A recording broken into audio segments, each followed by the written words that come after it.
Hello दोस्तों। तो आप सभी का स्वागत है मेरे YouTube चैनल डॉक्टर S196 में एक बार फिर से। तो दोस्तों, हर बार की तरह इस बार भी एक जो है ना एक नए टॉपिक पे हम लोग बात करने के लिए आए हैं। और टॉपिक पे बात शुरुआत करें उससे पहले जो है ना, आप लोगों ने लाइक और सब्सक्राइब मेरे चैनल को नहीं किया है तो कृपया करके कर लीजिए, क्योंकि यह इकलौता आपको ऐसा चैनल मिलेगा जहां आपको हर दिन मेडिकल फील्ड से रिलेटेड जो है जानकारी और बचाव, हर दिन आपको कुछ ना कुछ अपडेट होते रहते हैं इस चैनल पे। तो इसलिए कृपया करके जो है ना, आप इस चैनल को लाइक और सब्सक्राइब जरूर कर लीजिएगा, ठीक है। तो दोस्तों, आज हम जिस टॉपिक पे बात करने वाले हैं वो है अल्ट्रासाउंड।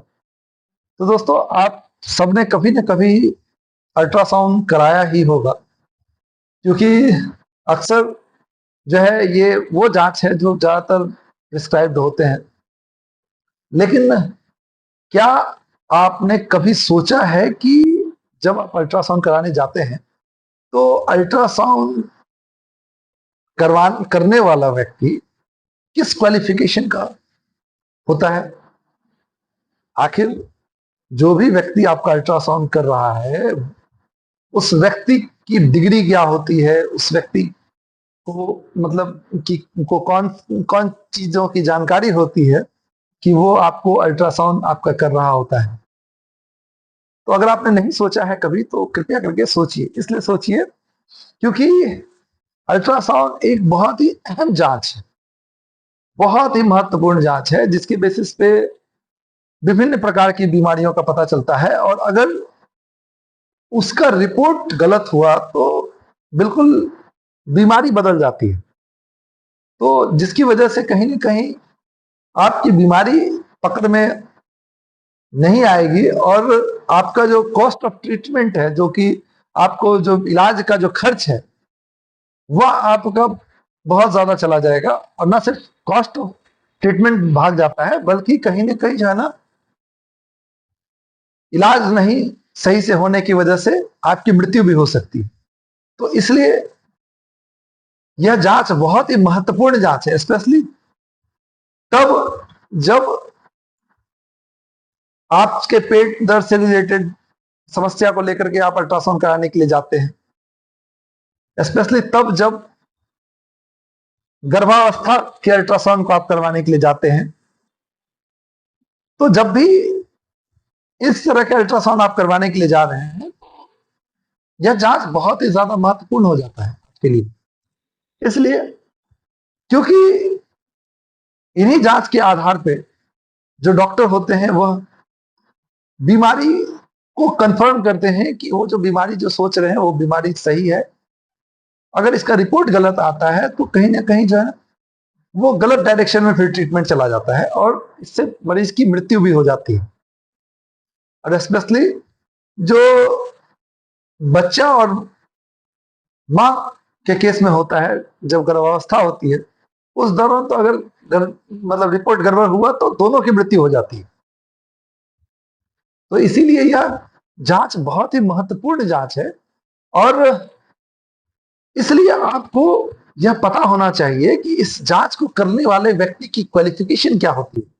कैसे आप समझ सकते हैं, कैसे आप जान सकते हैं कि जो व्यक्ति जांच कर रहा है वो सही व्यक्ति है अथवा गलत व्यक्ति है? कहीं आपके पैसे को लूटा तो नहीं जा रहा है, कहीं आपकी जान के साथ खिलवाड़ तो नहीं किया जा रहा है। इस चीज को आप जान सकते हैं। तो इस चीज को जानने का जो सबसे बड़ा मतलब बेसिक जो मैं आपको तरीका बताता हूं, आप जहां भी अल्ट्रासाउंड करवाइए, जिस व्यक्ति से भी अल्ट्रासाउंड करवाइए, पहले इस बात को लेकर के सुनिश्चित हो जाइए कि उसके बोर्ड पे कम से कम जो डिग्री लिखी हुई है वो एमबीबीएस डिग्री लिखी हुई है, एमबीबीएस। अगर वो व्यक्ति एमबीबीएस नहीं है, या उस व्यक्ति के का जो बोर्ड है उसके ऊपर अगर एमबीबीएस नहीं लिखा हुआ है, तो फलाना डिकाना कोई भी डिग्री हो, कोई भी डिग्री हो, कोई भी फलाना डिकाना डिग्री लिखा हो, तो कृपया करके उस जगह पे अल्ट्रासाउंड मत करवाइएगा। क्योंकि अगर आप करवा रहे हैं फिर भी तो आप अपनी जान के स्वयं दुश्मन बन रहे हैं। तो मिनिमम जो क्राइटेरिया है अल्ट्रासाउंड करने के लिए, वह एमबीबीएस मिनिमम होना चाहिए बंदा, और वो एमबीबीएस कम से कम उस बंदे ने जो है 6 महीने की ट्रेनिंग की हो, मतलब हो किसी रेडियोलॉजिस्ट के अंदर। अब रेडियोलॉजिस्ट कौन सी डिग्री होती है?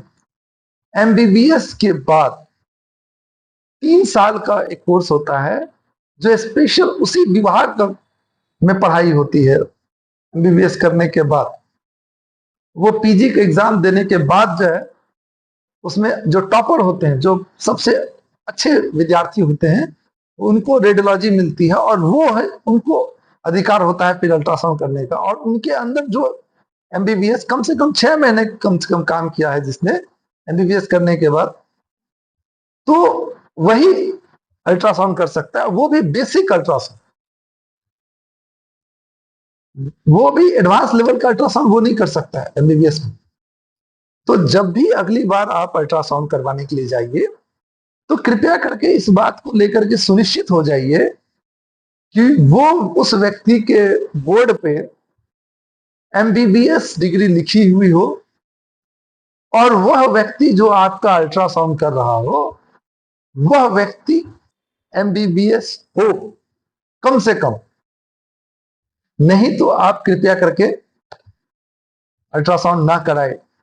और एमडी रेडियोलॉजी अगर डिग्री लिखी हुई है एमबीबीएस के बाद, तो वो सबसे बेस्ट है, क्योंकि उससे बेस्ट कोई नहीं। या डीएमआरडी लिखा हुआ है, डिप्लोमा इन रेडियोलॉजी लिखा हुआ है, तो वो भी जो है ना आप कर सकते हैं।